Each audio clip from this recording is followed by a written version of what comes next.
Hi, my name is LeaAnn Brown, and this is my author board presentation on David Wiesner. David Wiesner was born February 5th, 1956 in Bridgewater, New Jersey.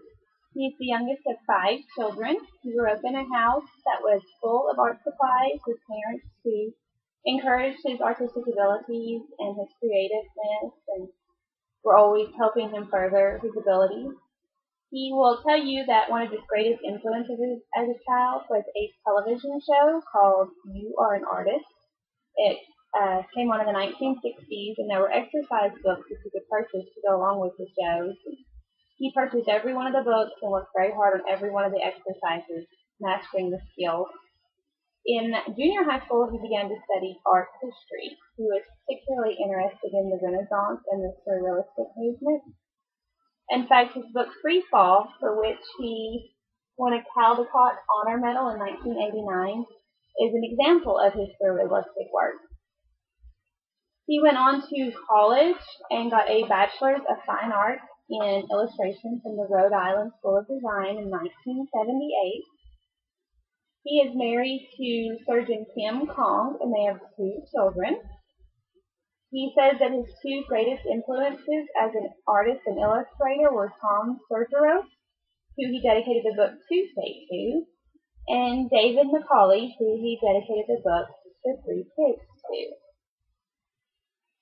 to. He says that he has always been curious about what comes before an image and after an image, and that is why a lot of his books are often wordless, so that you as the reader can determine what you think the storyline is, what you think the history is behind the picture. He has been quoted saying that his books need readers because his books need words. David Wiesner has been awarded 3 Caldecott medals. 1992, he won a Caldecott medal for the book Tuesday. In 2000, he won a Caldecott Honor Medal for the book Sector 7. In 2002, he won the Caldecott Medal for The 3 Pigs, and in 2007, he won the Caldecott Medal for Closer. And as I stated earlier, in 1989, he won the Caldecott Honor Medal for Free Fall. I have with me here one of his books. This is Tuesday, and it's one of the ones that he did win a Caldecott Medal for. And he actually does use a few words in this book. There are, in fact, 4 sentences.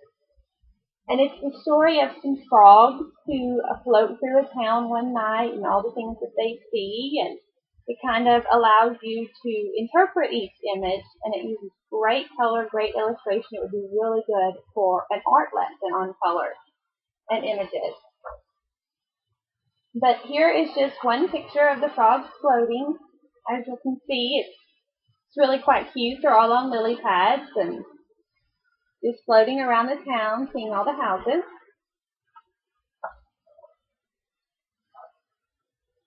And here they have them coming in the window of someone's house. Pretty cute. And at the end of the book, the townspeople wake up to find lily pads all over the town one morning, and they kind of have to interpret what they think that's about and what has happened.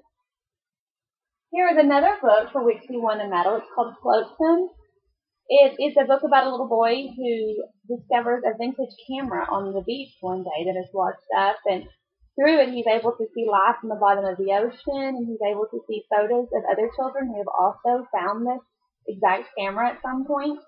It's really neat, and it's good for, just telling your own story and getting to see all the things that are in the book at the bottom of the ocean, and it's several pictures per page, and it shows a type of life you would not normally see on the bottom of the ocean. I mean, a turtle carrying an entire city on its back.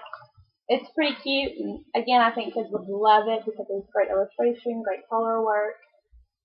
His story, The 3 Little Pigs, is pretty interesting, I think, because it actually tells the story of the 3 little pigs with his own pictures in it, but the pigs are talking in little balloons to each other.